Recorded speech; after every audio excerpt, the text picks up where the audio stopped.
Okay. Call this meeting to order. Determine there's a quorum present. Commissioner Wardlaw, Commissioner Vasquez, Commissioner Nettleton, Commissioner Flores, and myself, we have a quorum. Commissioner Vasquez, if you'll please lead us in the pledge. I pledge allegiance to the flag of the United States of America and to the republic for which it stands, one nation, under God, indivisible, with liberty and justice for all. Folks, before we get started, if y'all don't mind, Miss Partee, she ain't doing so well. She's taught many years over at St. James. She had my kids and several of our kids. Again, she ain't doing real well. If y'all have a chance sometime during the day, I'd really appreciate a prayer for her. And then last week, Mr. Crawford from the Bank and Trust passed. This individual was the first individual to lend me money, so I don't know whether it's a good thing or bad thing, but it was a good thing. He was also the first individual to turn me down. I wanted to buy, I guess in the early 80s, a four-wheel drive truck that had a lift kit and everything else, and went in and borrowed money. First thing he said was, is it necessary? And I told him, well, I want to have it. He said, Louis, that ain't what I asked you. He said, you're fixing to go to college, and do you really need this? And he said, are you driving it right now? And I said, yes, sir. And he says, well, give it a couple of days and then come back if you want it. We'll figure it out. But he did say, he says, you're going to get 4 or 5 miles a gallon. The prices are high. And, he told me everything that my parents had already told me 30 minutes before I walked into the bank. So needless to say, we did not borrow the money and did not buy the truck. But a couple months later, he lent me money for the first trailer, or the first piece of equipment that I'd ever bought, which was a 16-foot stock trailer to haul material because we were building homes. So if y'all don't mind, we'll have a moment of silence for Mr. Crawford.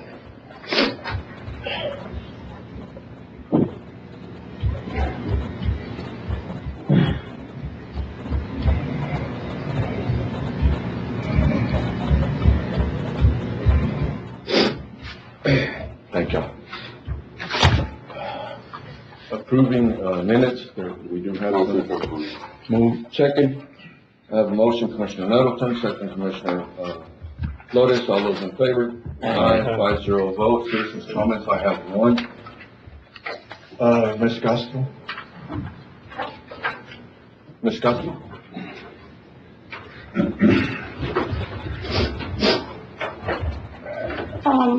Can I speak? Okay. I think who signed it? She's here. Who's Ms. Castro? I'm here. Okay. So you're the one that signed the deal. Let's have Ms. Castro go first. Okay. Good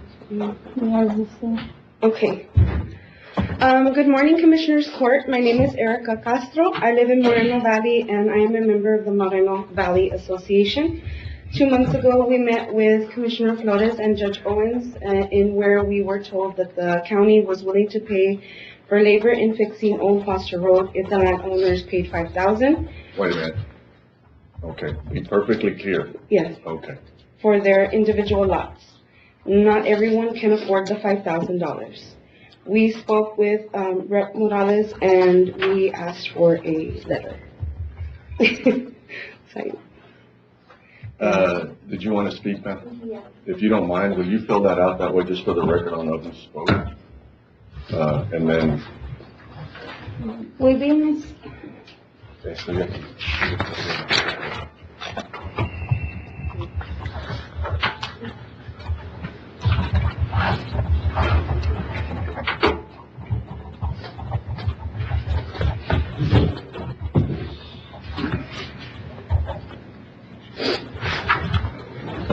once you don't know, go sign it on the bottom. Thank you, ma'am. And it's regarding the Moreno Valley. We're speaking with Eddie Morales. Some of the lot owners, we cannot afford $5,000 per lot to be improved the county or road, the old Foster. So we were told for Eddie Morales that they need a letter stating how they come out with the 5,000, the amount. And we're gonna continue because we need the water. Some of the people are already leaving there. Okay. And again, during citizens' comments, the court, myself as part of the court, we can't respond to your questions or to your comments. I know, but we want like to be considered, like maybe I'm close. Okay. Thank you, ma'am. Ms. Fuentes, is there anybody else? I don't know whether you wanted to come speak. Yeah, I mean, I'll sign that out. okay. So, the history of Judge Owens and Commissioner's Court, the bottom line to the situation, there is no water available for these folks, and they're starting to build and everything. We have been at this issue for a long time. We clearly understand, after meeting with all of you, mostly Commissioner Flores and Judge Owens, is that the county's argument is this road does not belong to the county. So therefore, they cannot make any improvements, and that it's against state law, and that you would jeopardize future grant funding for the state. So when we spoke with the county attorney, with the state attorney's office, he said that the county should not worry. They're not going to jeopardize any future funding. That's what the state told us. That's when Mr. Hicks passed away, the developer. So here we are in limbo now. The Moreno Valley Association, the Board Association stand staunch, and we encourage the county attorney's office and the commissioners, and especially Commissioner Flores, please investigate. Please investigate that Moreno Valley subdivision has been a subdivision for many, many years. The county court accepted that, the commissioner's court accepted that as a subdivision many years ago. It is on the list, the old Foster Road, it is on the list of roads to be maintained. Okay, there used to be a sign up there that said Moreno Valley subdivision, that way. It's been removed. I know what Judge Owens, what you said, was only because there was a sign there does not make it so, but it's a subdivision. All we're asking is for this court, for Mr. Martinez's office, just look into it, just investigate it. Okay, because they still don't have any water, and they're growing, they're building. I want to thank you for allowing me to speak, even though I'll take one of these to fill it out. You don't mind. Thank you, ma'am. Thank you. And there is an item on here later on, if you don't want to hang around. We're going to go to item 6, approving monthly reports from elected officials. Move. Have a motion, Commissioner Flores, second Commissioner Vasquez. All those in favor? Aye. Anybody against? Item 7, approving bills for payment. Move. Second. Motion, Commissioner Nettleton, second Commissioner Flores. All those in favor? Aye. 5-0 votes. Item 8, auditor's report. Move. Second. Have a motion, Commissioner Nettleton, second Commissioner Flores. All those in favor? Aye. 5-0 votes. Item 9, discussion of possible action on the following: budget adjustment from available appropriations, other autopsy and mental, $3,400. This is in last year's. That's correct, Judge. It's a prior year We've expenditure. been taking that money out of attorneys' others. That is correct. We have a motion to take it over, Attorney General. Second. Have a motion, Commissioner Nettleton, second Commissioner Vasquez. All those in favor? 5-0 vote. Treasurer's report, don't have one. Thank you, sir. With the depository's new system, we didn't get the statements in time, so we'll have it ready for the next one. All right, thank you. Item 11, discussion of possible action request on amendment number 3 to Colonia SHC contract number 7217013, and authorize county judge to sign and sign supporting resolution and subsequent contract amendment. Move. Second. Have a motion, Commissioner Nettleton, second Commissioner Flores. All those in favor? Aye. 5-0 vote. Item 12, discussion of possible action to approve resolution to designate authorized signatories and executive authorized signatories form for Colonia SHC contract 7220043. Move. Second. Have a motion, Commissioner Nettleton, second Commissioner Flores. All those in favor? Aye. 5-0 vote. Item 13, presentation and update on belong, a division. Sure. A division of SJRC Texas and lead provider for community and based care for Region 8 from Nicole Cody, Community Liaison West. You got it. Yes, ma'am. Yes, ma'am. You're it. You got 2 minutes. Thank you for your time. Again, I am Nicole Cody. I am with Belong. We are a division of SJRC Texas. And I'm here to give you some updates on the foster care system in Texas and the changes being made. In 2017, the legislature decided to change how the foster care system in Texas will be run, and they are moving from a state down approach to a community-based care approach. They have divided the state up in regions, of course, and have granted the contracts to agencies throughout the state. The agency that won the contract for the community-based care in our region is SJRC Texas. They are based out of Valverde. They are a group home that's been in operation for over 40 years and have served over 70,000 children. Once they received the contract in April, they developed Belong, and so we are a division of them, and we are the ones implementing community-based care in Region B, which is comprised of 28 counties in Texas, and on here you'll see this map.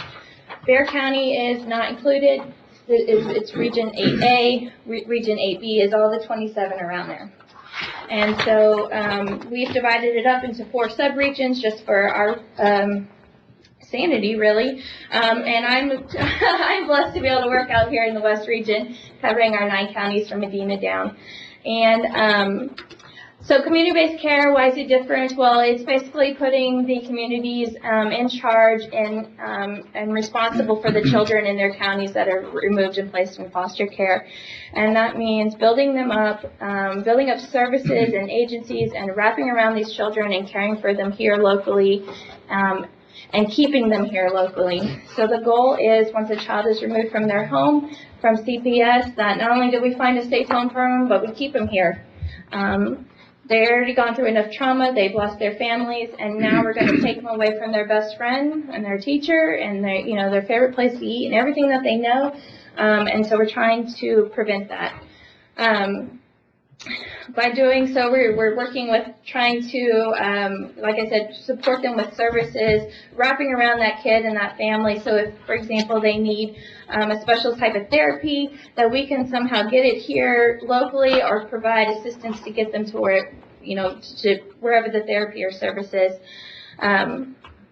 So what does that look like in Valverde County? Well, across our West region, that red region, there's approximately 300 youth in state care right now.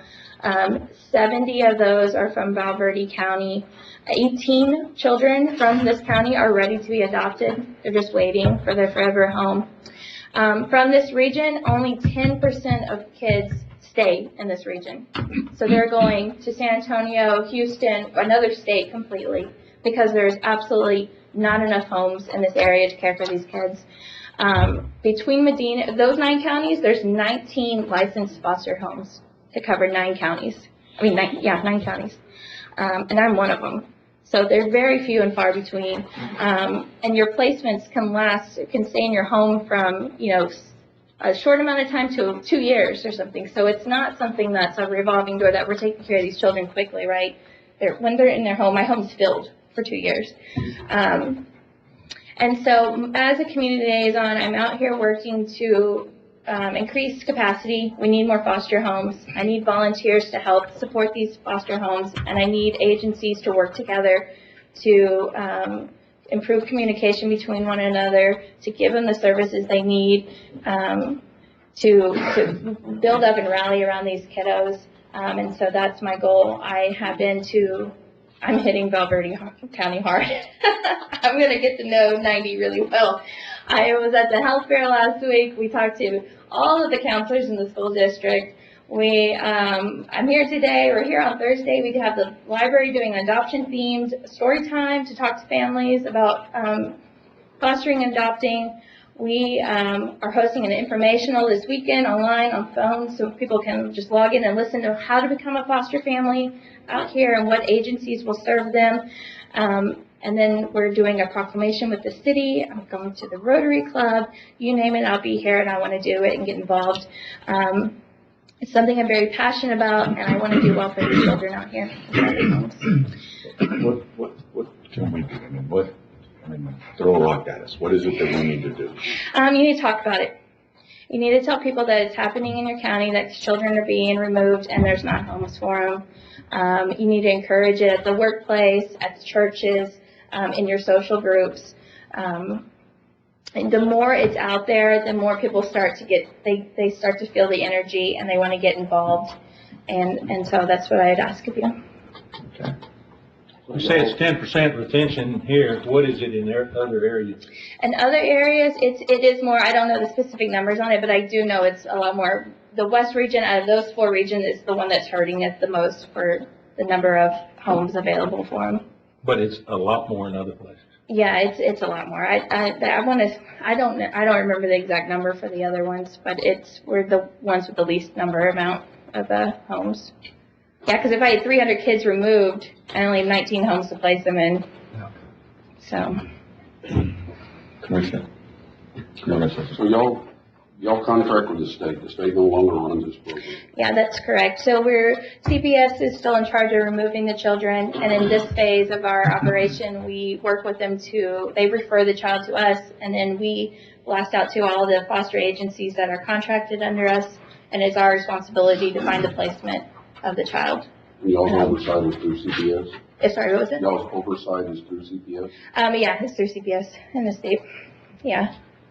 And so then this is our first phase, and then we're going to move into being responsible for all of the state care homes. So that includes kinship, which is the majority of the homes in our area, which is a great thing. But if you have the kiddo that doesn't have that family or friend step up, that's where we need to find a need for. And then we're going to move into ultimately developing hubs in our region. So it's like a one-stop shop for families to get what they need. So safe parent-child visits, therapy rooms, resource rooms for supplies when a child gets dropped off at your house and you have nothing. What they came with is hardly anything. And so some place where they can go and get a car seat or crib, things like that. So could you get us a list of more or less like what you might need? Yeah.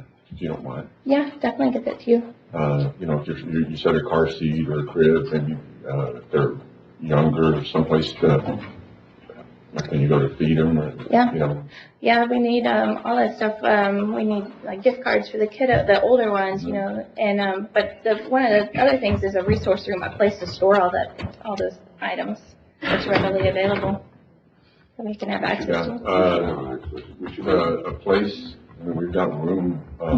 We still have a bunch of rooms that you could use for storage and stuff like that out at the fairgrounds. So why don't you call up? There's school.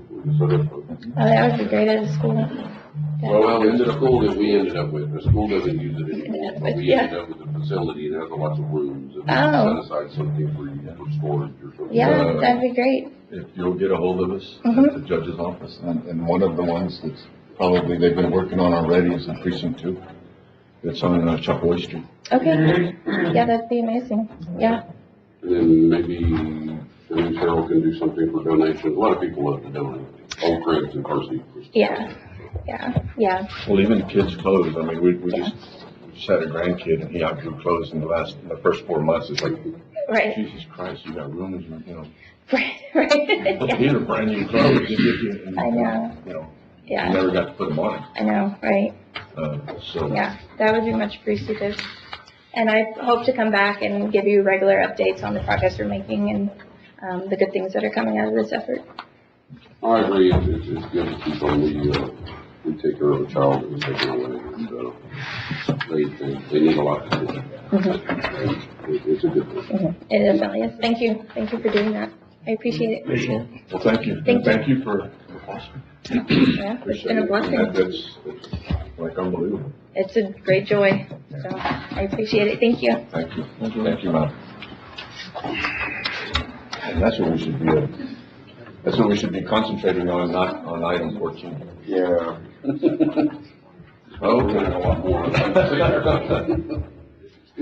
Item 14, discussion on immigrants.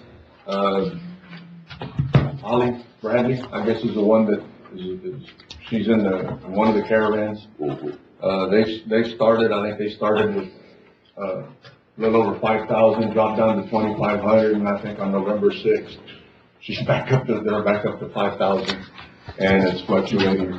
Don't really know where they're going yet, right? I mean, they're coming this way, but don't know exactly where they're gonna land at yet. So I received I'm gonna be stand to be corrected, I guess. I received a text late last night, and I guess the caravan leader is, I guess they're getting a lot of resistance on the path that they're going. So it looks like they might be right now to the state of Sonora, which puts them to Arizona. So, but that can change any time. So that's just with somebody that's embedded with them or was embedded with them. So that's the information that's coming out. So They rejected the Mexico government, the amnesty or whatever it was. Didn't this group reject,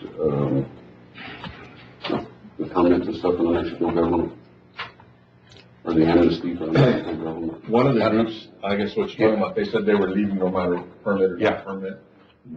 No, but they had been offered by the Mexican government, either asylum or something like that. They rejected, just stay in Mexico. Yeah, to stay in Mexico. They rejected that. And the intention was to come to the United States. Yes, sir. My understanding under asylum law that they reject from the country they're in. So just take into consideration that this is through social media. You know, so it's not to me, it's good information coming in, but it's, it's not, verified yet. It can change at any time. Sheriff, that's costing money. Who's funding them? How are they funded? That's a good question. Somebody is funding them. Yeah, and I don't have the answer. There's all kinds of names that come up, but again, that's not. Well, there's rumors that the UN's embedded and they're funding part of it. And all kinds of stuff. Yeah. So I don't go by rumors. It's got to be factual. So are you keeping numbers on what we're getting now locally crossing this start? So here the numbers have. Talking to our federal partners this morning, they're climbing up. They climbed up over the weekend a little bit to about 200, and that's where they're maintaining here. There was a report put out by Beirut's media that there was over 100 underneath the bridge. Well, that was false. I checked on that. They had 100 that there were at the 40 main gate, but transportation was 3 hours late in getting them moved. But they're not. There's nobody underneath the bridge. That was an incorrect report that came out.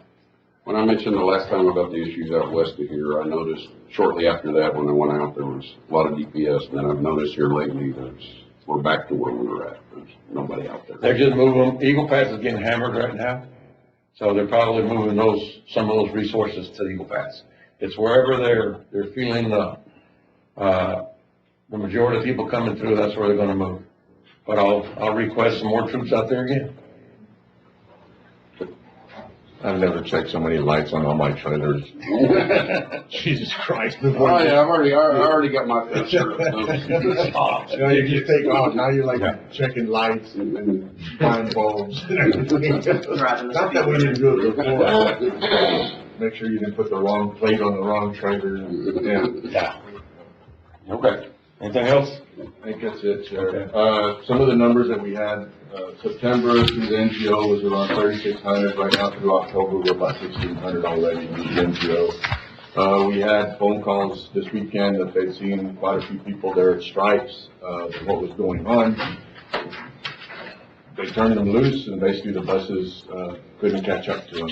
And then our NGOs were really working hard, but, again, they didn't stay. It wasn't like the previous times that we had 300 roaming the streets. I mean, they were at stripes, they were waiting for a bus, and as soon as the bus got there, there was a letter, and we'll, I think I put it in y'all's package. There was a letter that, Chip Roy and several congressmen, U.S. congressmen had signed to Nancy Pelosi and to Mr. Schumer. Part of the thing in here that got my attention is this bill seeks to expand benefits to illegal immigrants. For example, the bill eliminates the need for a Social Security number to demonstrate eligibility for child tax credits, providing an enormous incentive for illegal. You know, I'm going to ask the court, and when we get into executive session, we'll ask my attorney what is it that we can actually do on this one. But I don't know. It just seems like we just keep getting crazier and crazier. You know, again, it's the same speech over and over again. I mean, we're built on immigrants. Our system's broke, and I would strongly recommend that you know, when we come back out, that if y'all will allow me to, out of executive session, y'all will allow me to write a letter and all of us sign it and address it to the Honorable Nancy Pelosi and the Honorable Charles Schumer, and visit with some of the county judges in Texas, and I think that we could get a big push for some support as to some of the things that they require of us that they're not requiring of immigrants. They just opened up the bridge,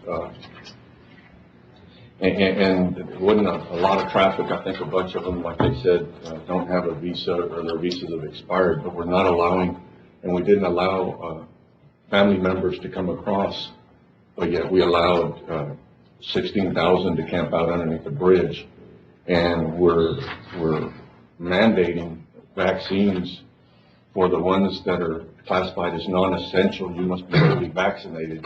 But again, when it comes to immigrants, we're not doing nothing about it, and they're going all over our country.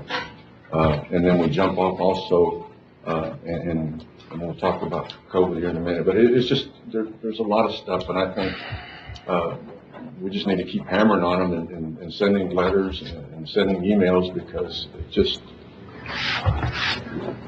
trying to think of clean words, it's just wrong.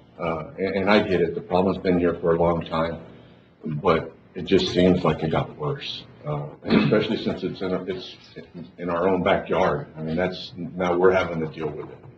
I have family members in Arkansas and different other states that they can't believe that you know, in Del Rio, that they visited before we had these people underneath the bridge, and they continue to come, and now we're looking at caravans. And again, I mean, when we come back out after executive session, and we get a little bit of advice from our county attorney as to what we can send or not send, and try to keep me out of a little bit of trouble.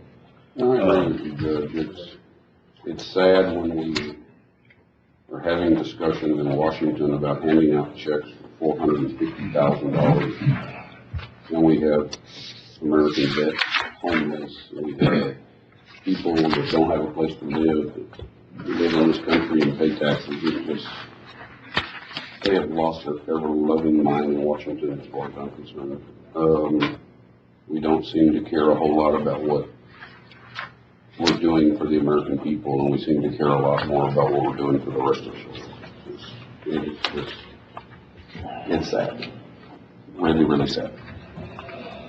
And I'm going to add one last thing to that before any other commissioner wants to talk, but it's amazing to me that at a local level or at a state level, you can put Democrats and you can put Republicans, and it doesn't matter, because I visited with both, but you could put these individuals in a room and they could come up with a solution. It's just that the solution that we come up with, we can't enforce, and we can't do nothing about it. I mean, like I said, we were down in the valley with nothing but Democrats. We Uvalde a while back with room full of Republicans, and we're all singing the same song. We're all on the same page, same book, same page, same paragraph, same sentence. And we could fix it. I mean, or come close to it. And because we know what the issues are. And again, I've said it before, you know, our president, you know, I'm not really too disappointed in him because I don't think he gets it. But our Secretary Mayorkas, I'm really disappointed in him because when you look at his solutions and you look at the problems that he's listing, they're in everybody's book. And he knows, I mean, he understands the process. He understands what should happen. I just don't get why it's not happening. But either way, we could keep beating this horse. Anybody have any comments on item 14? Okay, we're going to go on to item 15, discussion matters relating to COVID-19. We visited with John a little bit yesterday, if I'm not mistaken. It's like this week's already been long. We had voted not to mandate, the county Commissioner's Court took a vote, a 5-0 vote, not to mandate that our employees get vaccinated. Again, it was a 5-0 vote. We're going through that process right now, and we'll get more of that information, I guess, in executive session. But I think this court, and y'all correct me if I'm wrong, but I think we're going to stick to that and then sort of let the cards fall wherever the hell they fall. You know, it's one of those deals that we're mandating and we get vaccinated, but we allow 16,000 people underneath the bridge to come through and or not. It just don't seem right. We'll discuss it in executive, but I agree with you. There's some repercussions coming if we choose to go down this road, but I think it's the right thing to do for our employees. I don't think we should have to mandate it. We'll just deal with the repercussions, and probably the one that'll hurt the worst is in the sheriff's office. We'll have to figure it out. Because all that state and federal funding is, that's what's coming. You know, they're going to hold our feet to the fire to inspire this and threaten us with taking away funding from our grants and stuff in order to force us to go down that road. We'll just have to figure that out. Also, we were asked last week, percentages, on vaccinated people. Our percentage is 65 plus, they're at 79.17% fully vaccinated. 12 plus, 12 to 65, 70.91% fully vaccinated. Now the percentage are a little bit higher on just one dose, but those are the ones that are fully vaccinated. I can get y'all copies of this, but you know, it did get open up in the hospital. Roland, if you'll come up, and if you don't mind, and then we'll move on to the other item too. The hospital also is looking at vaccinating 5 years old. 5 to 11, by appointment only on Friday, November the 12th. They ordered 1,200 vaccines. It's a smaller dose, but it's, speaking with Dr. Lara Palau, they do intend to have this clinic on Friday, then they see what the demand is. If it's high, similar to what happened in February, then they'll partner. They're asking us to partner and maybe do something at the Civic Center to address it. And then on that front, we did visit with the school district, and they're also going to try to see what the turnout is at the clinic, at the hospital, or at the rural clinic, and then at that point determine whether they'll put out a survey, ask the parents for those that are interested, and we're looking at the possibility of doing the clinics in the schools. Okay. And then the one at the Civic Center, at the mall. At the mall, yes, sir. It's still going on. It's still going on, yes, sir. And that's the plan through the end of the year with the National Guard. And that's just regular, anybody that wants to get vaccinated. Right, it's booster and first and second dose. That's it. Anybody have any questions for Roland? Mr. Garza? Sir, good enough, thank you. Did you take a picture? Did you take a picture? No.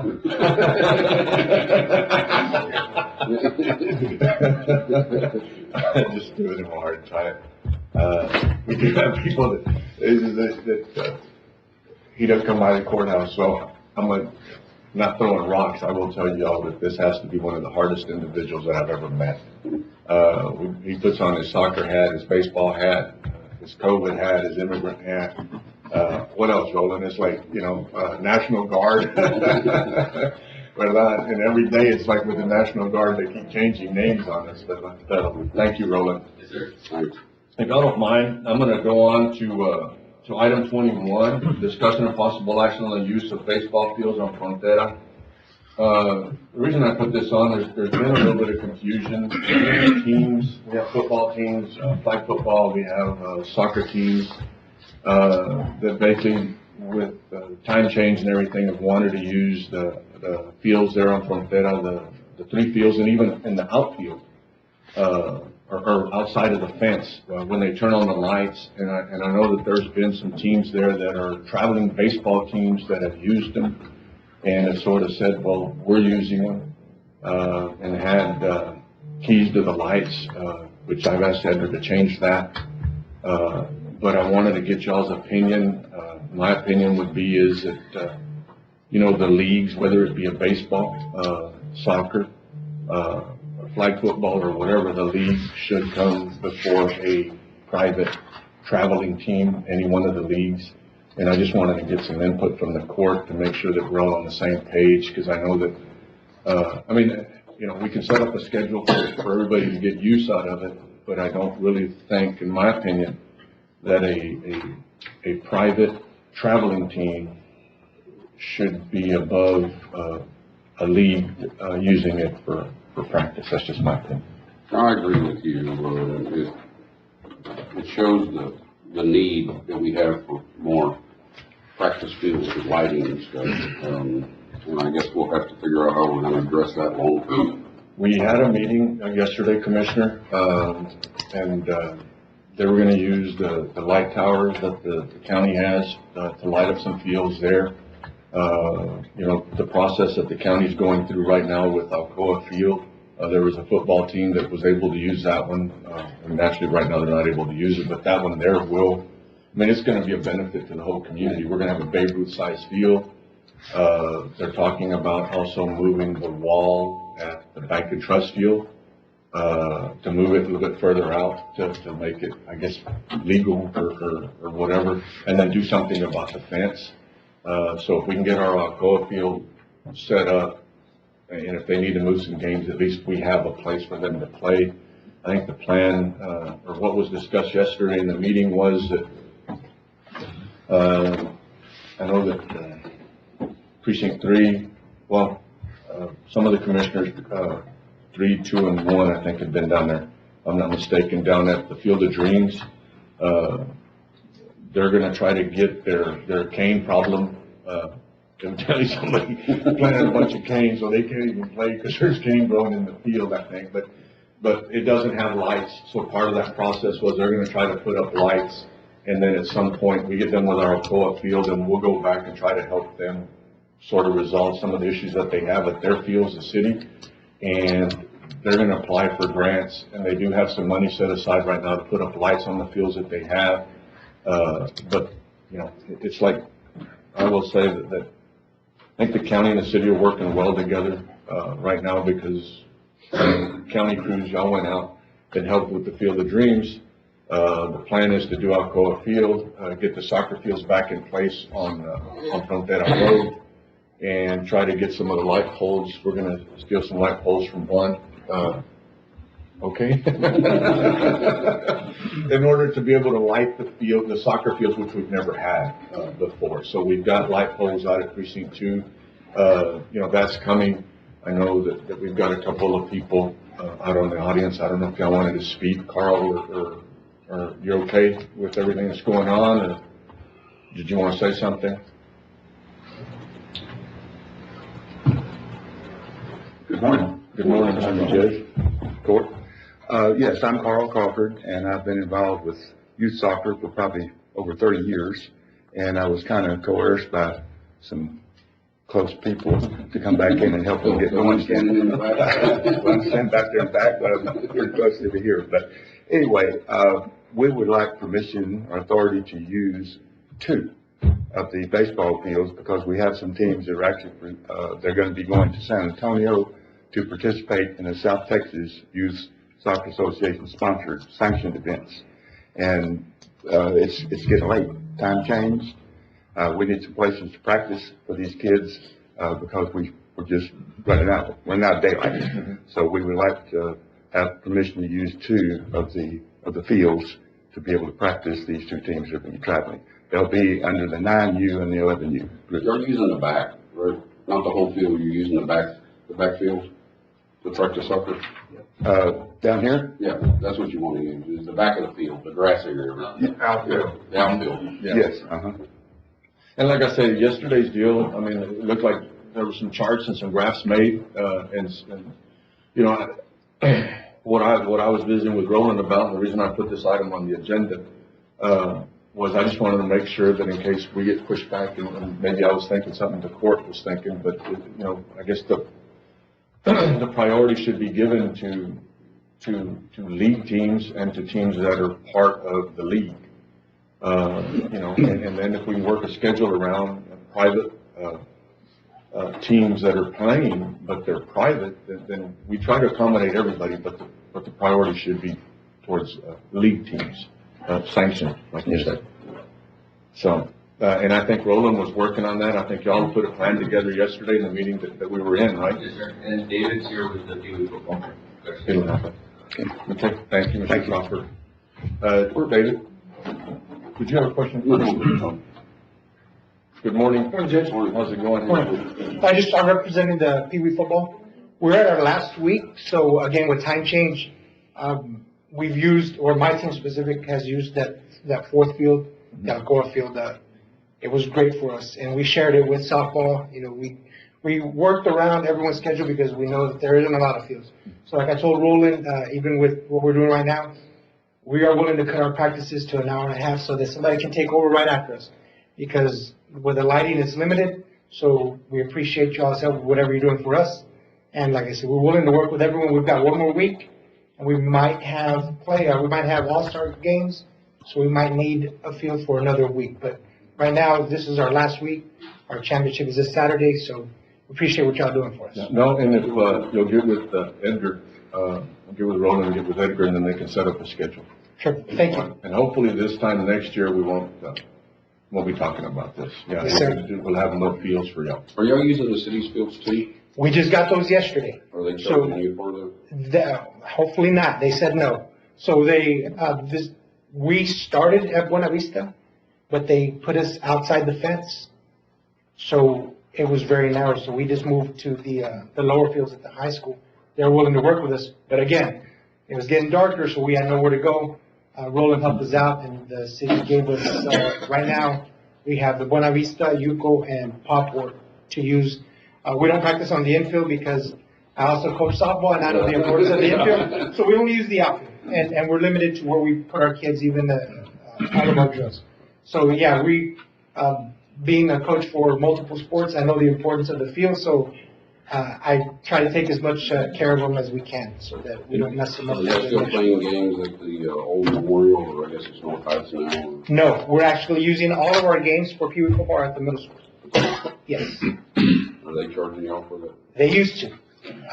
2019 was the first year that they did not charge us for the use of fields, but they just charged us for the janitor service to clean up after. So we try to clean up as much as we can. The janitor comes up and takes all the trash wherever they put it up. Yesterday's meeting with Frenchie, and then with Roland, Mr. John Sheedy, our acting city manager, and myself, it was very helpful. Yeah, it was like in a matter of 5 minutes, we started giving out fields and no charge, which was really impressive by the city. Yeah, yes. We greatly appreciate that. Yeah, we've had to pay in the past for the school and for the use of lights, even if we weren't even on the field. So the Yuko used to turn on the lights, and they had to practice on the outside of the fence. So it makes it difficult, but of course, make it work. I understand, and I'm glad that they're not charging me. I don't agree with the charge. I mean, we're already paying taxes for it. It's not like this costing us any more money. Yes, sir. Thank you, sir. Appreciate it. I appreciate you coming, y'all taking time. Judge, if I may speak on behalf of the Patriots. Yes, sir. As a parent, the Patriots, yes, they are a private organization. My son plays on that team. He's the catcher for the 8U. Fixing to ask baseball. Yeah, Patriots baseball, sorry. He plays on the 8U team. He's their catcher.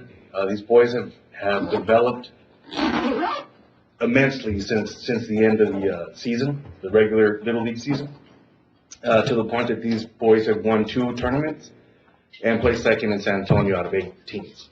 So I think they need this practice, and I know the coaches, I wish they were here, they were supposed to be here, but I know the coaches are willing to work in any way. It's getting colder, so we're not gonna be playing until 9, 10 o'clock.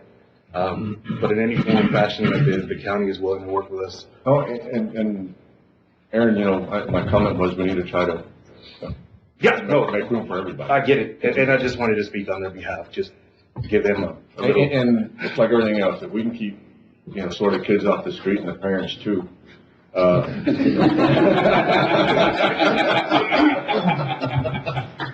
the benefit for all of us? Where's our process on the fairgrounds, the stuff we're gonna do out there for ball fields and stuff like that? I mean, do we have a timeline when We have asked, outfit will be gone? we have asked them to leave. We asked December, they said March. I will tell you that a lot of the equipment that they had out there, they started moving on Saturday. They had everything around that one big water tank was full, and they'd even begun to use, which didn't have permission, but they'd even begun to use everything up to the trees. And all that, they've been moving since Saturday. They're moving it out there to the property, the SE Ranch. They were moving it out there. So hopefully, you know, I don't see it done in December, but we were told most definitely it would all be gone by March. So that would be our timeline. And also we applied for that grant. It'll probably coincide with that one, when we get it, right? Hopefully. So it'll help. Yeah, if we get something put together by next season, maybe we won't finish, but at least something. And we were talking about it yesterday. I mean, the whole goal is going to be to finish Alcoa Field, get it done, and do the soccer fields in the back and put lighting for the soccer fields in the back, and then work on, you know, if we get the grant, to work on this other process. But Alcoa Field's probably gonna be that right there will take care of 2 teams, on Alcoa Field out in the outfield. And then if we can get the soccer fields in the back graded and put some light poles. Can we do some, I go into 60 acres, can we do like some street lighting around the facing end of the 60 acres so that they can, it won't be perfect lighting, but it'll be something, you know, like some flood lighting or something, just to And kind we've got of light up some of that area. We've got an item on the agenda. We need to take care of the lease agreement. So if we can take care of the lease agreement, then we can talk about that. Judge, on those 60 acres, where do we stand with that lease? I thought the property owner was gonna develop that land. He is looking into developing it. There's 60 acres where they practice right now. I think we've got 9 fields out there, and then there's 20 acres, from Chapman to Lawson. The 20 acres is a plan that he presented first, to the city, and we're fixing to have another meeting to figure out how to get that going. So the 20 acres will be first. The other property, the other 60 acres, there were still issues with, Fudzo. But it's coming, I mean, he's gonna develop the land, I mean, Can we we're go gonna lose out that land. the 3,000 acres we bought at SE Ranch and clear some areas to set up some fields, just practice stuff? We can do that, and if we did that, then we could do it down in as y'all know, the county has like so many damn balls up in the air, it's unreal. We're also working with the developer in the court and you had looked at, some property, the old sports complex, the one that went out for a bond issue. That property right there could be coming to us, in January, the way it looks right now. It's already been mapped out. And that one would have already city water to it. And I think that one would be the one that would probably be the best place to go. It'll be the quickest and easiest for access. And in January, we'll know exactly which way we're running on that. It's one of those deals, we already have the footprint of it. We just need to go out and put a bunch of other pieces together also with one that I want, and make sure that it's not costing the county any money to develop that property. Well, because if he's gonna develop it, and I think we need to start looking at the SC Ranch and, you know, build some fields over there. I mean, we have plenty of land. Plenty. Again, I think if we were gonna do SC Ranch or do the 76 acres that's here in town, we do the 76 acres first. I mean, that's just my opinion, and we'll bring it back for a vote. That work? What are the terms on the 60-acre lease? The 60 acres, we pay for the tax, we pay for the county taxes on the 60 acres in order to end up with that property. And what is that más o menos? Matt, do you know what that is? 11? Yeah, 1,500 max. 100. What? 1,500? Yeah. I was thinking 11. but- Yes, off the top of my head. Yeah. Well, I just saying, I'm with the commissioner here we got 3,000 acres out here. No, and the thing is though, that if timeline though, I can't, by the time we go out there and clear and do everything, I still have 9 fields, $1,500, I got 9 fields. I get it. Okay. Is there any other questions on that? No? Okay. Go to item 16, discussion on possible action on requesting for all tax penalties to be dismissed for property ID number 25218 located at 254 Strickland. Visited with Ronald Rocha this morning, and bottom line is, I'm going to give you all the package. There was a check, the taxes were paid in 2019 on this piece of property. Then, if you'll go, and I'll get my book out now. The taxes were paid on this piece of property in 2019 with a check. The check was deposited by Valverde County. The check was then returned to Valverde County, which is item number 4, by the bank, in BBVA Compass. The check was returned to Valverde County because it says the signature was irregular. So therefore, the taxes were not paid anymore. And this would have been in February of 2020, which they would have paid the taxes for 2019. Is the lady here? Yes, ma'am. One of the things that have come up is that spoke with Ronald Rocha this morning, which he is our tax attorney. And by law, the only way that this court can waive interest and penalty is if the appraisal district or the taxing entity or the taxing district basically did not send out notice, for lack of a better word, did something wrong. The taxes were sent out. The statement was sent out. It was paid. Check was returned because of an irregular signature. The money was put back in their checking account, and then the taxes were paid in 2021.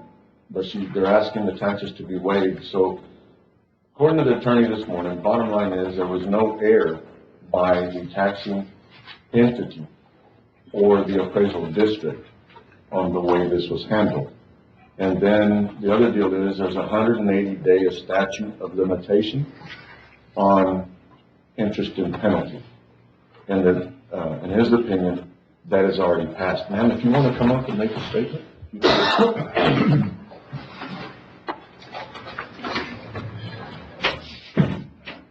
Yes, thank you. The signature on the check was a valid signature. There wasn't anything irregular about it.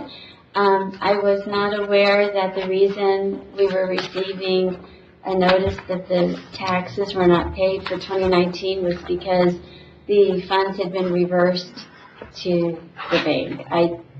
I did not know that. What I was told was that we had to prove that the taxes were paid, that we had to show a receipt. And so I said, we have a tax receipt showing they were paid in full. And then I presented a legal firm from Eagle Pass, sent us a letter, and I responded and I said I can bring in the tax receipt to you all. They said just take a picture of it and email it back, because we were in COVID at this point with everything being shut down and all the different protocols. So I sent in a copy of the tax receipt showing it had been paid in full. And I said, please get back to me. Let me know that this is taken care of. And so I didn't hear back from the legal firm at all. Then I received another notice from the county saying that the taxes had not been paid. So I brought my receipt up in 2021, at the beginning of the year, to pay the 2020 taxes, and I received the bill that was very, very large, and I said, the taxes have been paid. At that point, I was told that the check written for the 2019 taxes had been, I guess, reversed, that the funds had been sent back to the bank. So I said, let me go talk to the bank. This bank account that was used was only used for the house. At one point, the home had been, we had rented it out, and we were no longer, had a renter in it. There wasn't funds going through it. It wasn't an account that I looked back at to see. It didn't dawn on me that there had been the check had not, that the check had been reversed. The funds had been reversed. So I then went to the bank and I said, what happened? Is this true? What happened with this check? At that point, the bank had a copy, a Xerox copy they provided me with. They showed that they had cleared the check because it was a valid signature. It was a good check. There was nothing wrong with it. It was my signature. And it was a very neat signature. There was no question about it from the bank. So at the county, that's when they had reversed it. The bank said it was fine.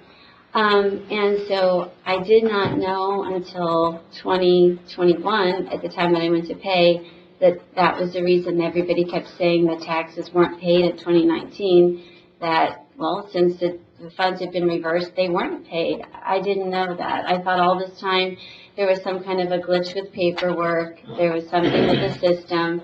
And so then, at the beginning of 2021, I then paid in full. I took all of the money out of that account, and it's been closed. I paid cash for the 2019 taxes for what we had paid previously, and I paid all of 2020's taxes for the property. And I just asked at that point, I said that I would like to have the penalties waived from the 2019 because we had, in good faith, paid them, and we had paid them on time. We paid them at the end of January, and that's all. And had I known earlier on that there was an issue with the check, that it had been reversed funds, I would have taken care of that long ago. I didn't know. I did not know why everybody kept saying the taxes weren't paid. So that's what I'm presenting. The check, for one, just to clarify something, the county did not reverse the check. The check was deposited by the county, and the charges looked like it did clear on item 3 up on the right-hand corner of the copy that I gave you. It looked like it cleared on the 4th of 2019, but the bank is the one that reversed the check. No, the Yes, bank ma'am. is. Yes, ma'am. And the reason I'm saying, and we can go back and forth, but I'm saying, in my opinion, by the check that I have that was provided to me by Ms. Garcia, it says on here, return check, reason is irregular signature. So we would not have returned the check. It would have been the bank that returns the check. I've spoken directly to the bank, that is Okay, my well, signature, and. We cannot, by law, I can't return the check for irregular signature because I have no idea, what the first signature looks like. So there would be there'd be no way for Ms. Garcia to return the check because you don't know who signed on the account and what the signature on the account looks like. So the only entity or person or anything, it would have to be the bank and somebody from the bank. If I can have somebody, a person from the bank, come and tell you all that that was a legitimate signature. And we could get past that step. The bank, that is absolutely my signature, and the bank did clear it, and they assured me. No, they cleared it the first time, but sometime in their office while they held it. We don't have the authority, the county, Ms. Garcia, if you give me a check, I don't have the authority to return a check on a signature, because I don't know what the original signature looks I like. was told that the county thought that perhaps my signature should have not just said Elizabeth A. De La Mota, but Elizabeth A. Burton De La Mota. But again, I'm County married. just deposited the check with everything else. The bank was the one that returned it. And when you got your bank statement, it should have showed the return on the check. Yes, we did. At that point, we weren't looking at that. And the money in that account was back in your account.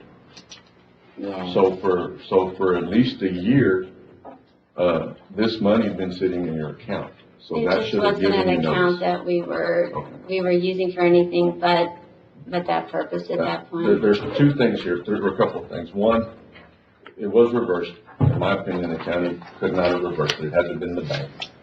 Two, the statute of limitations is run out according to Ronald Rocha. The other deal is, you know, we don't have the authority to reverse interest and penalty unless there is something that we did wrong. So, you know, and I'm sorry. I'm going to make a motion that we deny. Second. Thank you, ma'am. All those in favor? Aye. All those against? 5-0 vote. It passes. The motion is denied, ma'am. Thank you. Thank you. Item 18, discussion of possible action for payment on final 2020 redistricting invoice for Orlando Rios. It was, thank you, ma'am. There was an invoice, and we've been going back and forth. I just went over it with Matt. We hadn't presented it to the commissioners yet because I made copies on the wall. Is that the final thing? The way it looks right now? Yes. The one I've done. Correct. This is it, final one. Yeah, but we're not done. No. And, you know, one of the reasons. The process isn't finished. And there's still monies within the invoice that he could still pay us, that he could still charge us for. The one we were arguing about is the $1,500. His contract states for $24,000 and then a $5,000 like for ancillary for copies and printing and stuff like that. So on Friday, he'd sent us an invoice before, but Elise had gone through it, we'd gone through it, and the dollars didn't work on the $1,500 on the $5,000. So he readjusted that one, and he readjusted his numbers because of COVID. There is a process still right now. One of them is to, he's turning it into the state, the method. Yeah, it's state federal approval. And then, so that is still coming. We still have work to do. Okay. So, Judge, just so I'm clear, so this is not it says final invoice on the invoice. But It he's is not completely done. So this is like the interim final? Yes. That's just American So there's Rescue. still more money in it. Sure, okay, all right, thank you. And he still has more money there that he could come back and collect if needed. Judge, is this bill for, precinct lines only, or for voting precincts? No, sir, this redistricting, what we did and the vote, it's up to what we voted on so far. Okay, So we still have to come back and, let's take care of one thing. The redistricting, we voted on that, now we have to come back and figure out the precinct voting lines. okay, so but he'll come He'll come back. do that. Yes. with this He'll bill? have to get us, his thing is going to be the percentages. That's one of the things that we talked about within 5,000 or something. Like the high number was 5,000. So he still has, once we draw the voting precinct, then he has to take that voting precinct and tell us how many, make sure that we're in the right percentage, like talking circles network. Yeah. Have we already submitted to DOJ? He was doing that. So this bill will take care of that, Judge? This bill will take care of what we've already done so far. Okay, so but he'll charge an additional charge for the voting precincts. I hope not. Motion to approve. Second. But he has, it's unclear. But he has the right to, because there's still funds left within his contract. Oh, That answers the question? yes, sir. That does. Thank you. Okay. Have a motion, Commissioner Nettleton. Have a second? I second it. Second, Commissioner Flores. All those in favor? Aye. 5-0 vote. I'm sorry, I skipped item 17. Discussion possible action on approval and ratifying a lease agreement with the Texas Military Department. This is a lease agreement on the 44 acres out at the SC Ranch. It was reviewed by David. Motion to approve. Second. Have a motion, Commissioner Nettleton, second Commissioner Vasquez. One of the recommendations was a fence. The email was sent by, Mr. Martinez, David Martinez, and the response was that they would be putting up a fence. One of the things that they're also looking at is power line, not coming from, 277, but coming from 90. And then a water line coming from the city of Del Rio, I guess on the south side of SC Ranch. Would that be right? From the landfill. From the landfill? I didn't want to say landfill. Not good water. Yeah, it's gonna be good water though. It's approximately 11,000 linear feet. 12,000. Okay. You could have just stuck with 11, I think I'm correct. All right, nobody would have known. But we have asked for that line not to be placed on top, just above ground, but actually be buried. We've also asked, they started off with a 4-inch, then they went to a 6-inch, and we've asked for them to go ahead and lay an 8-inch water line just for fire, a lot having to do with fire protection at the camp. These things are sort of close together that if one catches fire, I mean, you know, with a 4-inch line or 6-inch line, we're going to be in trouble. And if all this works out, we'll have power for the shooting range. We'll have water for the shooting range. And we greatly appreciate it. But either way, it's, they are, in a conversation we were having a little while ago about the fairgrounds, they've already started moving a lot of their equipment out there. If y'all get an opportunity to ride out there, it is, it's impressive what can be done if you just go out. When do they expect to be out of there, Judge? The contract's for a year. I would think they're not going to be Not out. gonna be out. Well, gonna be out of where? At the fairgrounds, hopefully by March. Okay, out at the SU Ranch, the contract is for a year. Yep. I would think that they're not going to be. I think they'll have an extension out there. We've asked for the power to stay, the water line to stay, and the fence to stay.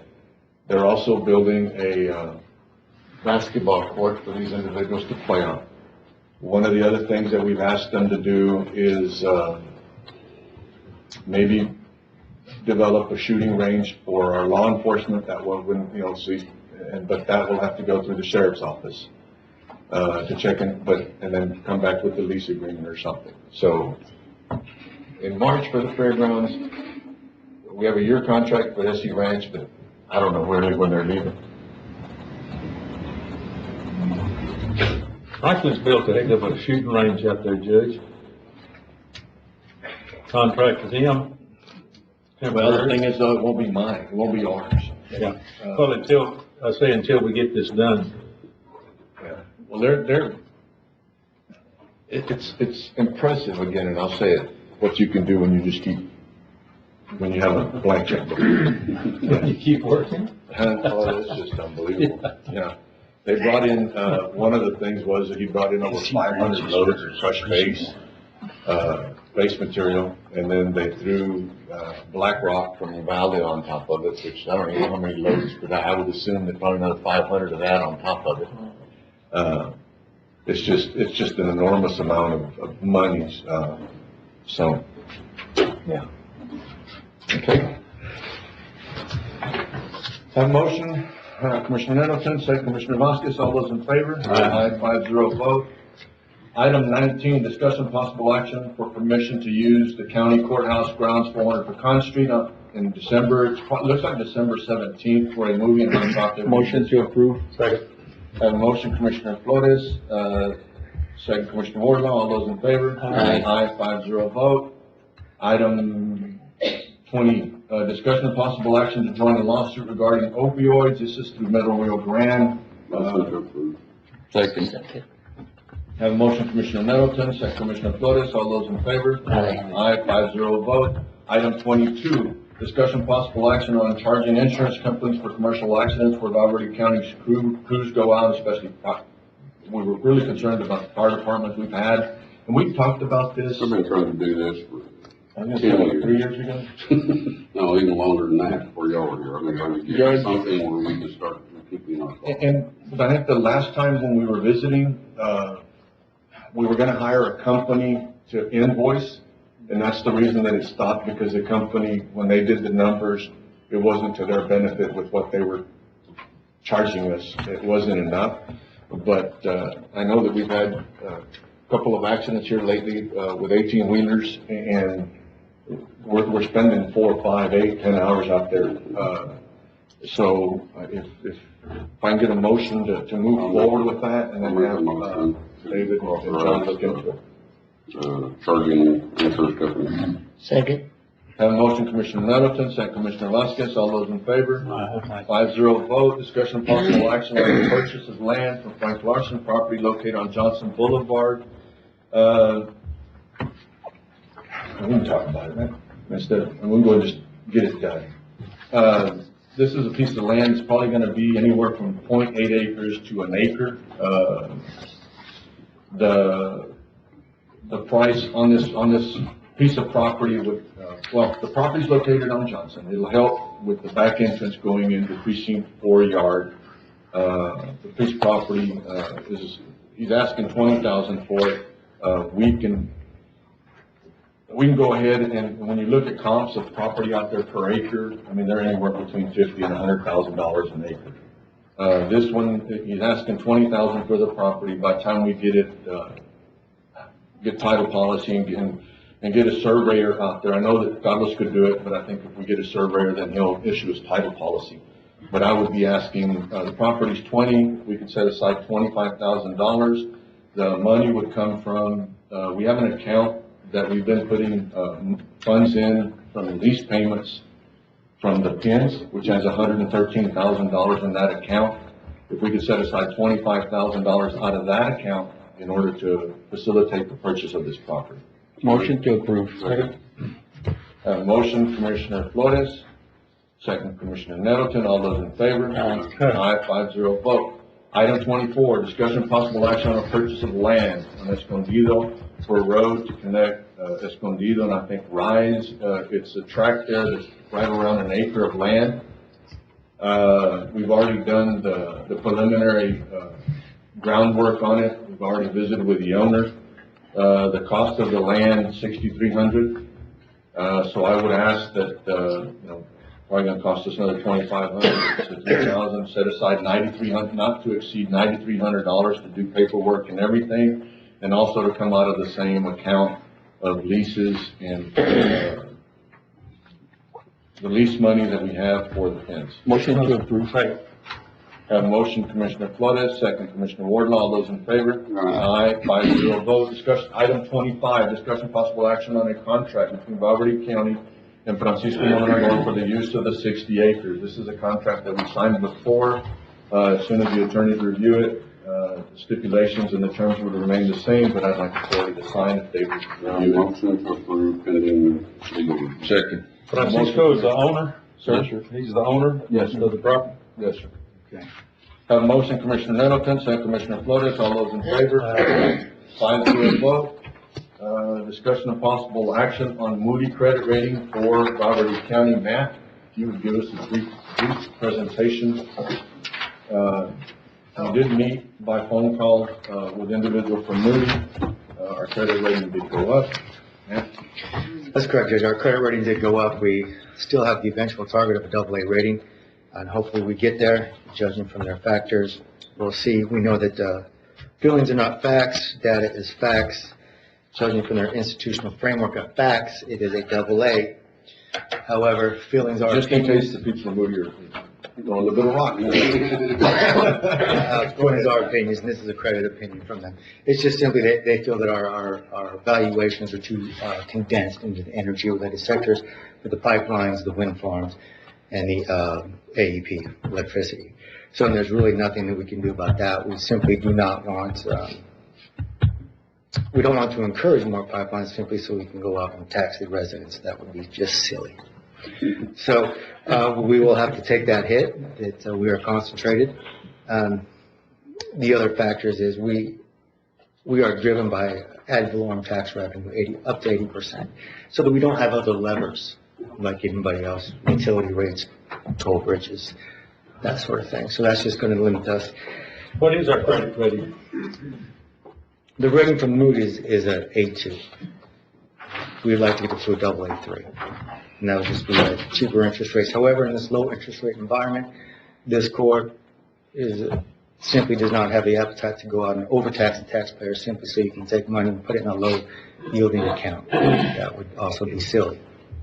And that's just a really nice way. He said that in the meeting, but it just makes all the sense in the world. I mean, we're staying between our lanes. We're picking two sets of lines and we're staying between it. And we're not going out and raising the tax rate so I can go raise my damn fund balance. That is correct. And we could raise the tax rate to go spend more money. But I mean, I think the court's doing a good job and we're not putting the money in fund balance. And one of the things that we told this individual when we visited with him was, he says, how do you start a budget? I said, well, the court has said we're going to set aside so much money for fund balance and then we work around everything else. It's not really that complicated. We know what we want in fund balance. We leave that alone. Mm-hmm. And then I don't think he could believe that I was actually saying that, but I mean, that's what we do. I mean, the court wants X amount of funds. We have over 30 days of fund balance. And then we stay within our lanes. I mean, it's that simple. But Matt tried real hard, the way Matt speaks, but like you said, it's their opinion. It's just an opinion, not a fact. Yeah, there's, once again, on page 2 of their institutional framework, and that does yield a AA. Yeah. So, in the factors on page 1, factors could lead to an upgrade, additional tax base growth, and diversification. Well, we're getting the tax base growth. We know our homesteads are increasing. We know our units are increasing. But somehow we're selling homes and nobody's living in them according to our population. So, I don't know how we get there on that. Well, sustain the way Matt speaks, right? Sustain increase in reserve levels. Once again, we're simply not going to overtax the taxpayer to have money sitting in an account with low interest rates. They want to see a big fund balance. Right. They want to see all of that, and then they give you the AA rating. And that's true. That's what the city did, and that's how they ended up. And what they do mention in here, though, is a change in governance, and they do acknowledge that. So that is actually a strength that got changed, so that they do upgrade the capital and the cash flow strengths of the governance of the board. So we're able to keep a lower cash balance simply because we're able to manage the cash flows in and out. And we are a heavily grant-funded entity. Once again, my challenge still stands. Anybody can find a percentage more of operating for the grants, and those grants are a lot of work. So I don't know what else they want. But as they say, you can't make somebody like you, right? No, we don't need to prove it. I just thought y'all should. That's great. I mean, Yes. It's been by a lot of work from you and a lot of people to get us to where we are today, so. And normally they don't rate entities of this size, and it's only because of this loop. Yeah. And that loop is going to go off the table in '24. So before that time, sometime in '22 or even '23, we're going to have to institute programs to get that going, because once that debt comes off, there's no reason for them to rate us, and we still want to maintain that rating. Yeah. Okay. Great. All right, any other questions? Thank you, Matt. Item 27, discussion possible action on money to pay for materials on Irrigation Canal and Fonterra Road. What they wanted to do, 500 foot, and they usually do it during the winter months. We said and our cost, to do 500 foot, which would be, 340 pieces of rebar, 100 yards of concrete, is around $12,432. There is money in, building maintenance that we could take it out of, and then if, Is this been irrigation canal? Yes, sir. I thought we were gonna pay for that out of the money left over from Fonterra. well, the money left over for Fonterra is on the loan, I understand, but it's still part of the project. So, It can't be utilized. I mean, to me, We're only gonna do 500 feet, not the whole thing? he wants to do that's what he wants to do now, is 500 foot. Who wants to do 500 feet, right? Darrell Davis. We can't just. Hire somebody? We can't just do Nice guys, a change order to the existing contract and just concrete the whole We thing could- and be done with it. If y'all wanna go that route, then we need to come back with prices, and I can't remember how many linear feet you'd said, 1,500? 3,000. Oh, Jesus Yeah. Christ, okay, 3,000. So, yeah. I mean, to get it over with, we're doing 500 feet a year. Yeah, We'll get this forever. Well, the thing is though, that he's doing this with his people. This is just material, this is just the material, they're doing it with their people. They don't have enough people to do more than this on a yearly basis. So if we want to go out and contract somebody to do all of the ditch, then we'll need to put it up for bid and then bring it back. We can't just do a contract, we can't just do a amendment to the existing contract and have Hunter do the concrete line. Okay. The problem, we just spent $6.5 million or whatever we spent on that road, and with this irrigation canal and the water going under it, it's going to eventually destroy that road. So the longer it takes us to get it, the worse our investment is going to be. I agree with that, Commissioner. Whatever y'all want. So if y'all want, give me a motion to come back, to get with Hunter and to bring this back to do the whole canal on Fonterra. I'll make a motion to authorize the judge to negotiate a contract amendment or not a contract amendment. Judge, this has to be done during January and February, because that's when the canals are closed down, the water shut down. Yeah, he said that they close in December and then, End of December, and then January, February.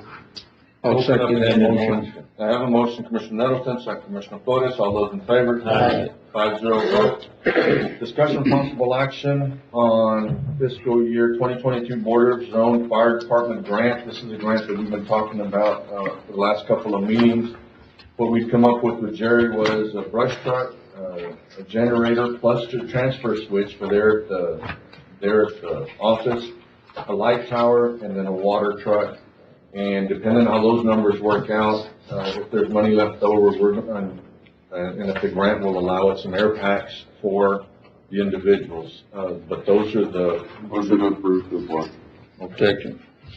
I have a motion, Commissioner Nettleton, second Commissioner Flores, all those in favor? Aye. 5-0 vote. And I've got a list there. Do y'all want to take a little break? You filled out the agenda this time. We'll take a little 5-minute break. Just so I can stretch. Jesus Christ. Can you turn that? Approve to apply to the notice of funding availability to Texas Department of Housing, Texas Department of Housing and Community Affairs for the Community Resiliency Program. That's the one that, Ron got. Second. No, that's yours, Carl, I'm sorry, yeah, that's the, I have a motion, Commissioner Nettleton, second Commissioner Flores, all those in favor? Aye. Aye, 5-0 vote. Item 30, authorized purchasing Department to request proposals for grant writing application for preparation and grant administration for the Community Resiliency Program following traditional method policy per 2 CFR Part 200 guidelines, and appoint selection committee to review and score proposals. Motion to approve, and we'll put Carl, Matt. No, that's right, you can, Tom, Matt, and Melissa. Second. All those in favor? Aye. 5-0 vote. Item 31, approve an administratively complete letter from the Texas Department of Agriculture for Texas Community Development Block Grant, Texas CDBG, contract number 721826, Ridgeline Waterline Project. Motion to approve letter from TDA. A motion, Commissioner Flores, second Commissioner Warden, all those in favor? Aye. 5-0 vote. Item 32, approving scheduling final public hearing for Texas CDBG contract number 721875, Rancho Del Rio, Escondido, and San Felipe Baxter's Waterline Project for November 17th at 5:05 p.m. at the Old County Court at Law 207B, Lozoya Street. Notice to posted both English and Spanish at courthouse and Valverde County website. Motion. Second. I have a motion, Commissioner Nettleton, second Commissioner Flores. All those in favor? Aye. 5-0 vote. Item 33, approving proposed bid opening date, December 14th, 2021, 2 p.m. for Texas CDBG 2722047 Alcoa Field Projects, irrigation system, fencing, grass, skinned infield, lighting, and electrical work. Bids to be opened at Purchasing Department 509 East Gibbs Street. So motion, Commissioner Nettleton, who's second? Second. Second, Commissioner Vasquez. All those in favor? Aye. 5-0 vote. Item 34, approving letters to property owners, T.J. Moore Company and Earl T. Brown for donation of waterline utility easement for Texas CDBG 7219085 San Felipe Pastures Waterline Project, and authorize county judge to sign. Second. A motion, Commissioner Nettleton, second Commissioner Vasquez. All those in favor? Aye. 5-0 vote. Discussion possible action to go out for bids for a 5500 cab chassis truck or equivalent for fire department. We had a truck, that the front end came apart, stuck at 2003, I think. The skid in the back is still good.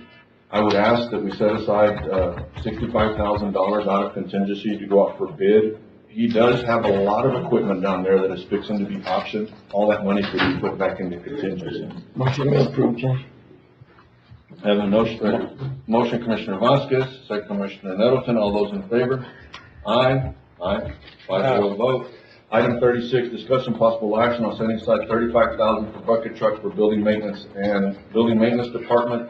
He also has a lot of items that are fixing to come up to be auctioned, and the bucket truck and another tractor that are not on the item, all that money should be able to pay for this bucket truck. And the money to come out of contingency? That's already a motion? Yes. And then it'd be reimbursed? Yes, sir. Are you sure we can do something for 35? That seems awful low. There's trucks out there that we've looked at that are low hours, that are in the $30 to $35,000 range. If you want to bump it up, I'm okay with that too. I don't know, I haven't priced about the truck, so We can go with 35. If we need more, then we can't find one for 35 or less, then we can come back. We have a motion. Request for more. Commissioner Wardlaw, second Commissioner Flores, is that right? Yes, sir. All those in favor? Aye. 5-0 vote. Item 30. Sir? Yes, the skylift, they took the cylinder off the day after, 2 weeks ago. They got it fixed, put it back, leaked a little bit, took it off, sent it back. They replaced the bushings again, got it fixed, and they're using it as we speak. So we didn't have to rent one? Did not have to rent one. Item 37, discussion possible action of approval to request and issue a county cell phone for a new precinct 2 clerk, 1, Ms. Martinez. A motion? Motion to approve. Second. A motion, Commissioner Flores, second Commissioner Wardlaw. All those in favor? Aye. 5-0 vote. Item 38, discussion possible action of approval to implement a no parking zone on Fonterra Road from Jessica Lane to end of stop sign at intersection with Las Vacas. And this would be on one side of the road? Or Yes, sir. No, one side. And it would be on the side towards the neighbor, the high fence, the federal land, starting from Jessica to the stop sign on Las Vacas. Okay. Got a motion? Yes. Second. Have a motion, Commissioner Flores, second Commissioner Nettleton, all those in favor? Aye. Aye, 5-0 vote. Item 39, discussion possible action of approval to send a letter requesting funds for Moreno Valley subdivision, Texas Representative Eddie Morales, and granting authority for county judge to sign. Second. Have a motion, Commissioner Nettleton, second Commissioner Flores, all those in favor? Aye. Aye, 5-0 vote. Item 40, discussion possible action, canvassing of November 2nd, 2021 constitutional amendment election of terms and declaring results. Mr. Amor?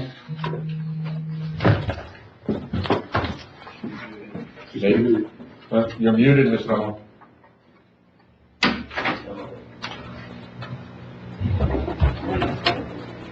You're still muted. Yep, they don't hear you. We can see your lips moving, but nothing's coming out. There we go, now you're not. No? No. They're gonna try to fix it. We have technical difficulty. She's talking. We had, if you look at the summary sheet that's on top, it gives you the total number of voters and that came out, 996. And I know y'all are asking compared to last time, what's the difference? Last time we had pretty close to 3,000 people voting, but that did have a school bond election also on the ballot at the same time. This was a very low turnout. Everything was completed pretty well. We did have a little bit of concern with some of the new equipment, but I think it was more of the clerks getting used to it and knowing, how to instruct the voter on what to do. But after we got going, it worked like a charm. We were very, very impressed with the new equipment and how it operates and how it functions. I also provided you with a breakdown of the different propositions and how those came out. There is also an increasing by precinct report in the judge's packet in case anybody wants to see that and how that broke down. But other than that, there was not too many interesting things. If anybody has any questions, I'll be glad to answer those. How long did it take you to get your results? I think it just takes longer if you can read that report. We still we couldn't figure out how to do the heading on the report, but all in all, because there was only 996 voters, we had everything back here, including early voting and election day, and we were still working on that. But I think it took us maybe an hour to get everything done. Good.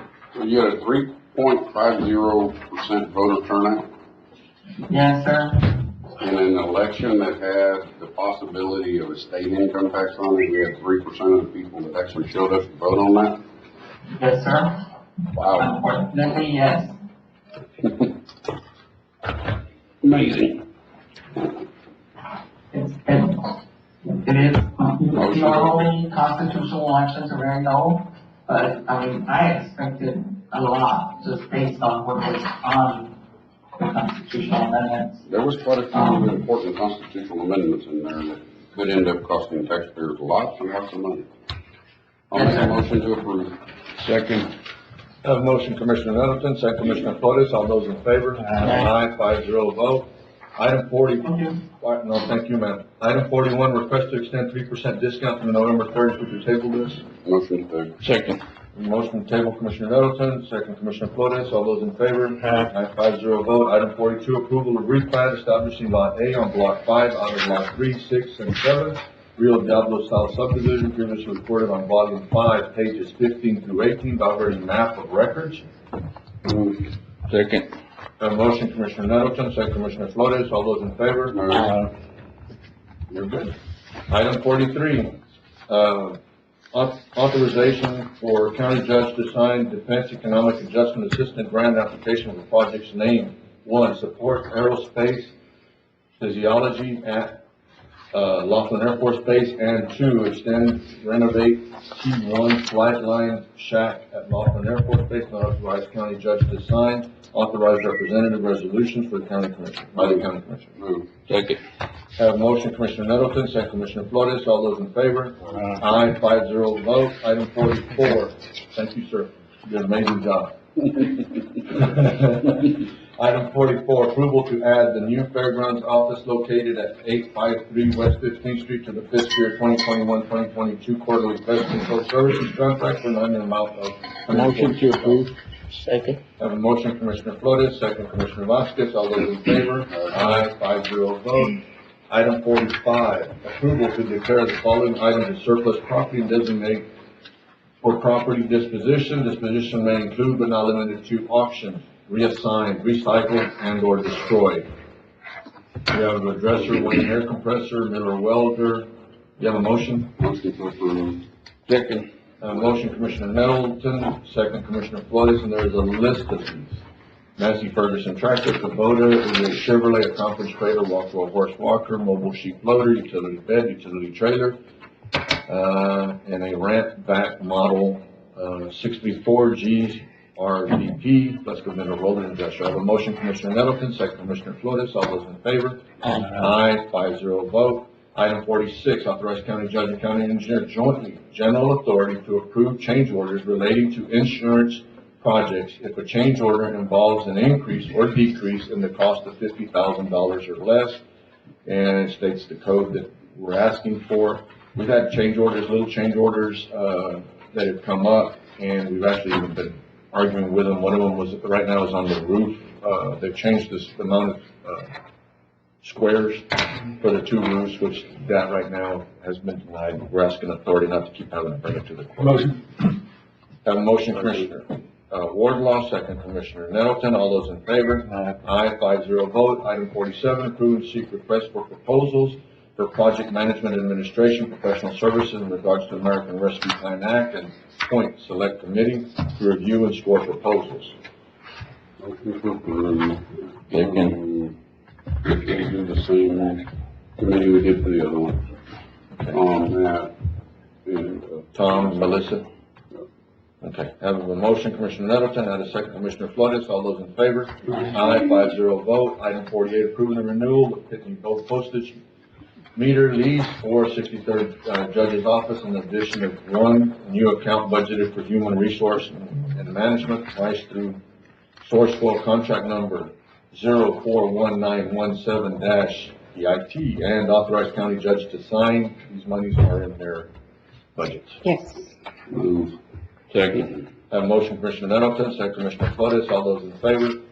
Aye. 5-0 vote, approving the renewal of Xerox copier proposal for the following departments, in addition of 2 new accounts budgeted for the community center Commissioner's Office, priced through Texas Direct contract number, direct.cpo.4412, and authorize county judge to sign these. Also, these are budgeted within their accounts. Move. Second. Have a motion, Commissioner Nettleton, second Commissioner Flores, all those in favor? Aye, 5-0 vote. Item 50, approval to proceed with the purchase of a used semi-truck in the amount of $59,990 for the precinct 1 to be paid out of road equipment. Bid 21-15, result in no bid received. And at this point, you're gonna go out and look for a truck. And then Yes. get requests, look for a truck, and then look for comps for that truck. Yes. Motion. Second. Have a motion, Commissioner Wardlaw, second Commissioner Flores, all those in favor? Aye, 5-0. 5-0 vote. Item 51, discussion and possible action to initiate Sheriff's Office Security Access Project of $42,851.12 to be paid from capital expenditures. We actually set aside $47,000 for this project in capital expenditures. Move. Second. Have a motion, Commissioner Nettleton, second Commissioner Flores, all those in favor? Aye. 5-0 vote. Item 52, discussion possible action to initiate Sheriff's Office Network Camera System, for $28,267.38 to be paid out of capital expenditures, and there is a line item, for computer refresh of $76,000, and this was already in it. Move. Second. A motion, Commissioner Nettleton, second Commissioner Vasquez, all those in favor? Aye, 5-0 vote. Discussion possible action to initiate the Commissioners Court upgrade, audio video, $15,500 to be paid out of capital expenditures. Also, this was in the reuse. Second. A motion, Commissioner Nettleton, second Commissioner Flores, all those in favor? Aye, 5-0 vote. Discussion possible action to initiate the county court at law upgrade, audio and video system, $49,683.25 to be paid out of the following. The DWI grant, there was an account that says specialty court that we had taken it, that we had set aside $30,000 for, and then the $19,000 was out of the computer maintenance, which is $100 and some odd thousand. We'd already put that money in the budget. They don't have an IT fund? County Court. Technology. Technology fund, there's the word I'm looking for. This is the one that we took. There may be a few hundred, it should be on the report, but it was There's not a not lot. on here. This one is actually, when we went through the budget, Commissioner, we'd actually set aside the $30,000 out of DWI fund, and then the $19,000 came out of that one. A motion, Commissioner Nettleton, second Commissioner Flores, all those in favor? 5-0 vote. Thank you. Awesome job, Ray. Item 55, discussion and possible action to accept 6 framed photos from the local McDonald's restaurant. Motion to approve. Second. A motion, Commissioner Flores, second Commissioner Wardlaw, all those in favor? Aye, 5-0 vote. Item 56, discussion possible action authorizing an MOU between Valverde County and Kimball County to utilize Valverde County temporary processing area for the transportation of inmates. This is the same one that we have done also with Kinney County. The only concern I had about this one is the timeline. How do we get mad or something happens and we want to tell everybody to go home? Is there an out on this? It's the same contract that we. Yeah, well, so we have an MOU with Candy County for the county, but for the processing center, it's different. So what they're just utilizing the processing center. But there would be a way out in case it all broke loose. Yes, Okay. Judge, where's Kimball County or Sheriff? Junction. Oh, Junction, okay. Motion. Second. A motion, Commissioner Nettleton, second Commissioner Flores, all those in favor? Aye, 5-0 vote. Item 57, approving human resource report from October 27, 2021 through November 9, 2021. Second. A motion, Commissioner Nettleton, second Commissioner Vasquez, all those in favor? Aye, 5-0 vote. Item 58, closed session consultation with Procurement Protection Government Code A 551.072, parentheses 2, attorney-client privilege, B 551.071, parentheses 1, parentheses 8, contemplated litigation, C 551.072, regarding the purchase, exchange, lease, and value of real property, possible action in open session thereafter. D 551.073, regarding the negotiated contract, lease, or value of real property, and possible. Y'all give us a minute, we'll go into executive session, it will not take long. Okay. Fair enough.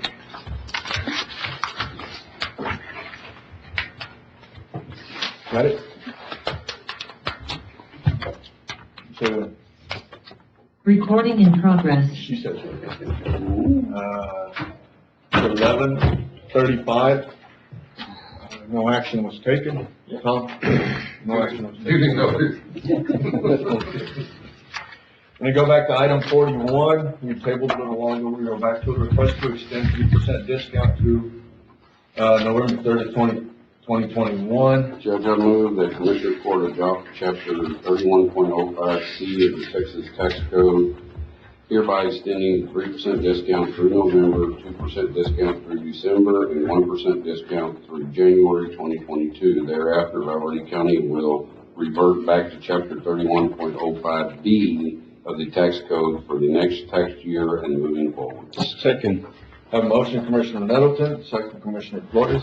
I'm sure I'm glad you wrote that down. Yeah, I remember, but man, I'm memory Have a motion, Commissioner Nettleton, second Commissioner Flores, sir? Was there any special reason on that? The reason for that is because of the COVID issue and with the supply chain being interrupted through COVID, we're having to extend the credit because we weren't able to get the tax statements out on time. Okay. Does that work? That'll work. Thank you, I Matt. have a motion, Commissioner Nettleton, second Commissioner Flores, all those in favor? Aye. Aye, 5-0 vote, back to the minute. Like a long agenda. Yeah, we'll take you away. Commissioners' comments? No, county judges' comments, none other than, we have a ribbon cutting at 1 o'clock out at adult probation, y'all are more than welcome. No other comments from anybody? David, Jared, we're all good? All right, meeting's adjourned, y'all have a great day.